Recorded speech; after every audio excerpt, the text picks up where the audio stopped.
할렐루야, 좋은 아침입니다. 매일 말씀 묵상에 함께 하신 모든 분들을 주 예수 그리스도의 이름으로 환영합니다. 오늘도 말씀으로 하루를 시작하시는 여러분과 여러분의 가정, 자녀, 학업, 일터 가운데 하나님의 특별한 은혜, 평강이 충만하게 임하시기를 간절히 기원합니다. 6월 13일 금요일 말씀 묵상 시작하겠습니다. 이제 드디어 우리가 계속해서 살펴보는 다니엘서를 마무리하게 되는데요. 오늘 하나님 말씀은 다니엘 12장 10절부터 마지막 13절까지의 말씀입니다. 제가 봉독하겠습니다. 많은 사람이 연단을 받아 스스로 정결하게 하며 희게할 것이나 악한 사람은 악을 행하리니 악한 자는 아무것도 깨닫지 못하되 오직 지혜 있는 자는 깨달으리라. 매일 드리는 제사를 폐하고 멸망하게 할 가증한 것을 세울 때부터 1290일을 지낼 것이요 기다려서 1335일까지 이르는 그 사람은 복이 있으리라. 너는 가서 마지막을 기다리라. 이는 내가 평안히 쉬다가 끝날에는 내 몫을 누릴 것임이라. 아멘. 이는 우리에게 주시는 하나님의 말씀입니다. 주님 감사합니다. 본문을 중심으로 너는 가서 마지막을 기다리라. 너는 가서 마지막을 기다리라는 제목으로 함께 하나님 말씀 나누겠습니다. 우리가 잘 아는 말씀 가운데 로마서 5장에 이런 말씀이 있죠. 우리가 환난 중에도 즐거워하나니 이는 환난은 인내를, 인내는 연단을, 연단은 소망을 이루는 줄 알미로다. 환난 중에도 즐거워할 수 있는 이유가 무엇인가? 환난이 결국 우리의 믿음의 인내를 더해주고 믿음의 인내 가운데 우리의 모든 불순물 그리고 정결하지 못했던 것들이 이제 제거가 되고 연단되어서 궁극적으로 그 연단이 참된 소망을 이루어주는 줄을 우리가 알고 있기 때문이다. 그래서 이렇게 우리가 환난 중에도 즐거워한다. 사도 바울은 로마서 5장에서 이렇게 말씀했습니다. 사실 마지막 때를 우리가 살아간다고 하면서도 그것이 우리의 어떤 말에서만 그치는 경우가 있죠. 마지막 때가 될수록 특징이 무엇이냐? 마지막 때는 악한 자들은 더 악해진다는 겁니다. 그리고 하나님의 말씀을 전혀 깨닫지도 못할 뿐만 아니라 하나님을 거부하고 하나님을 전혀 인식하지 못하고 그렇게 살아가게 된다는 겁니다. 그러니까 마지막 때에 가장 분명한 특징 중에 하나는요. 하나님의 말씀을 깨닫는 자와 그렇지 못한 자가 확연히 구분된다 하는 거죠. 오순절 성령 강림 사건을 통해 보더라도 사도행전 2장에 성령 강림의 사건을 두고 어떤 사람들은 그것을 보며 놀랍고 그것을 보며 두려워하는 데 반하여 어떤 사람들은 술에 취했다 그러면서 그것을 조롱했던 것과 마찬가지입니다. 그럼 오늘 본문 10절 보실까요? 많은 사람이 연단을 받아 스스로 정결하게 하며 희게할 것이나 악한 사람은 악을 행하리니 악한 자는 아무것도 깨닫지 못하되 오직 지혜 있는 자는 깨달으리라. 연단을 반기는 사람, 고난을 좋아할 사람은 별로 없을 겁니다.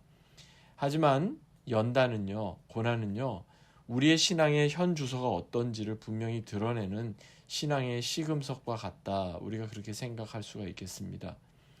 궁극적으로 연단 자체의 목적이 있는 것이 아니라 연단을 통해서 우리는 정결하게 되고 우리는 희게 되는 겁니다. 더러워졌던 빨래가 깨끗하게 이렇게 빨아지는 것처럼 연단의 과정이라는 것을 거치면서 우리의 더러워졌던 죄악으로 인해 우리의 혼탁해졌던 우리의 영혼이 다시 한번 정결하게 희석되는 거죠. 그러면서 오늘 본문을 보니까요. 이제 마지막의 말씀이 이제 13절이 이렇게 마무리가 되죠. 너는 가서 마지막을 기다리라. 이는 내가 평안히 쉬다가 끝날에는 내 몫을 누릴 것임이라. 마지막을 기다리라. 이게 무슨 의미일까요? 마지막을 기다린다는 의미. NIV 영어 성경으로 보니까 이렇게 되어 있습니다. As for you, go your way till the end. 이를 직역하면 당신은 당신의 가야 할 길, 걸어가야 할 그 길을 끝까지 가십시오. 이런 의미가 됩니다. 그래서 현대인의 성경이나 세번역 성경에 보면요.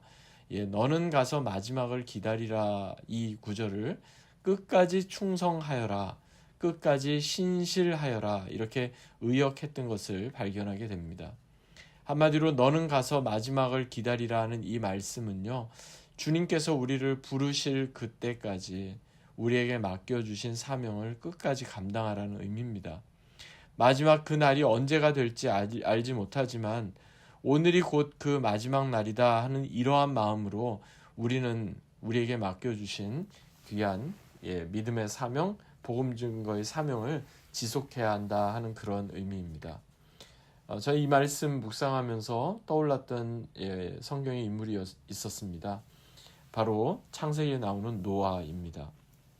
노아는요 외로운 사람이었어요. 왜냐하면 세상에 죄가 관영하여서 모든 악한 자들이 득세하던 그때에 유일하게 노아 한 사람만은 하나님 앞에서 의롭다고 인정을 받았습니다.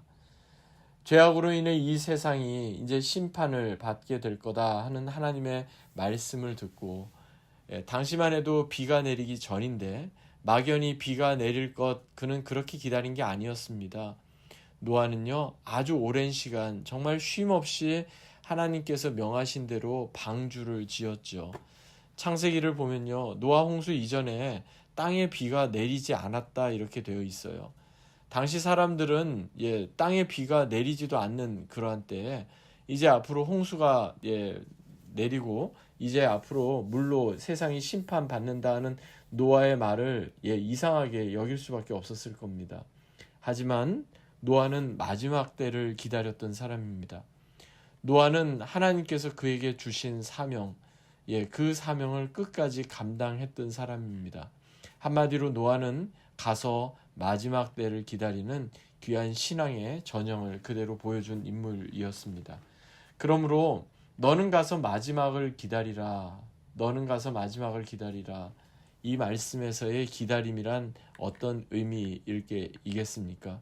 막연히 아무것도 하지 않고 손 놓고 기다리라는 수동적인 기다림의 의미가 아니라 여기에서의 말씀은 한마디로 오늘을 현재를 잘 살아내라 하는 능동적인 기다림이다 하는 것을 우리는 기억해야 하겠습니다. 그러니까 기다림의 의미를 우리가 잘 이해하기만 해도 이 말처럼 참 기다림이 그렇게 쉬운 게 아니구나 하는 것을 생각하게 되죠. 사실 기다림이 쉽지 않고 기다림이 어렵다는 그 이유는요. 그 기다림의 끝이 언제일지를 우리가 잘 모르기 때문이죠. 또한 기다림은 우리로 하여금 계속해서 어떤 특정한 시간, 특정한 장소, 특정한 사람에게 묶이게 만들기 때문이죠. 그래서 기다림이 어렵습니다. 누군가 약속을 만약에 한다고 해도 그 사람 나타날 때까지 그리고 그 사람 만나기로 한 장소를 우리가 쉽게 떠나지 못하지 않습니까? 하지만 여러분, 모든 기다림에는 유통기한이 있다라는 말이 있습니다. 무슨 말이냐면요. 끝없이 지속될 것 같고 이대로 끝까지 어려움과 고난이 이어질 것만 같지만 그 기다림 역시 반드시 끝이 찾아온다 하는 의미입니다. 오늘 말씀 보면서 또 생각 우리가 하게 되는 건요. 예수님께서도 마태복음 24장 13절에서 끝까지 견디는 자는 구원을 얻으리라 말씀했습니다. 한마디로 가서 그 마지막을 기다리는 그 사람이 구원을 얻는다는 거죠. 그리고 히브리서 기자도 히브리서 3장에서 우리가 시작할 때 확실한 것을 끝까지 견고히 잡으면 그리스도와 함께 참여한 자가 된다 이렇게 말씀했고요. 사도 요한도 두아디라 교회에 전한 요한계시록 2장 말씀에서 다만 너희에게 있는 것을 내가 올 때까지 굳게 잡으라. 이기는 자와 끝까지 내 일을 지키는 그에게 만국을 다스리는 권세를 주리라. 이렇게 말씀한 것도 같은 의미다. 이렇게 생각할 수 있겠습니다. 사랑하는 여러분, 비록 더딜지라도 하나님을 신뢰함으로 또 하나님께서 우리에게 주시는 그 말씀을 붙잡음으로 가서 마지막을 기다리는 저와 여러분 되시기를 간절히 소망합니다. 말씀을 맺겠습니다. 정호승 시인이 쓴 내 인생의 힘이 되어준 한마디라는 책에 어느 산악 전문가의 이야기가 나옵니다. 그 내용은 이렇습니다. 산에서 조난을 당해 목숨을 잃는 사람들의 대부분은 조난당한 현장에서 죽는 경우가 거의 없다고 합니다. 대부분은 조난당한 현장에서 한참 떨어진 곳, 그리고 거의 마을 가까이 다 내려와서 죽는 경우가 많다고 하는데, 왜 조난당한 사람이 마을 근처까지 내려왔는데 끝내 목숨을 잃게 되는 것인가? 그것은 조난당한 사람이 자신이 지금 마을 근처까지 왔다는 사실을 전혀 알지 못하기 때문이라는 겁니다. 아직도 나는 계속 산속을 헤매고 있구나. 도저히 나는 더 이상 살아낼 희망도 용기도 힘도 아무것도 없구나. 이렇게 체념하게 되는 그 순간 결국 죽음을 맞게 된다는 거죠. 만약에 산에서 조난당한 그 사람이 바로 그 근처에 마을이 있고, 그래서 곧 자신이 도움을 얻고 구조를 받게 된다는 사실을 알게 된다면 마지막 그 힘을 끝까지 다해서 결코 그 중간에 무너지지 않고 생명을 구조받고 또 생명을 회복하게 될 것입니다. 그렇습니다. 우리의 신앙과 삶에도 여기가 끝이구나, 여기가 마지막이구나 라고 생각되는 순간이 분명히 있죠. 하지만 그 순간이 마지막이 아닙니다. 가서 마지막을 기다려야 하는 겁니다.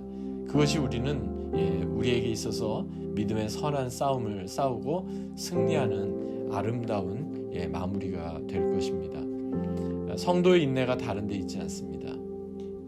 하나님의 말씀, 예수 그리스도의 믿음을 지키는 바로 그 사람. 그래서 주님께서 주신 그 말씀 끝까지 붙잡고 마지막 때가 가까울수록 그 말씀에 우리의 마음을 쏟으며 하나님을 신뢰함으로 끝까지 믿음으로 충성되게 승리하는 저와 여러분 되시기를 주 예수 그리스도의 이름으로 간절히 축원합니다.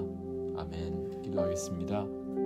거룩하신 하나님, 은혜와 사랑에 감사드립니다. 오늘 주신 이 말씀 기억하며 하나님께서 우리에게 허락하신 시간, 무엇보다도 말씀 붙잡고 가서 마지막을 기다리는, 그리고 우리에게 맡겨주신 일을 충성되게 감당하는 우리 모두가 되게 하옵소서. 감사드리며 존귀하신 주 예수 그리스도의 이름으로 간절히 기도하옵나이다. 아멘. 오늘도 주님과 동행하시는 귀하고 복된 하루 되시기 바랍니다. 주님의 이름으로 축복합니다.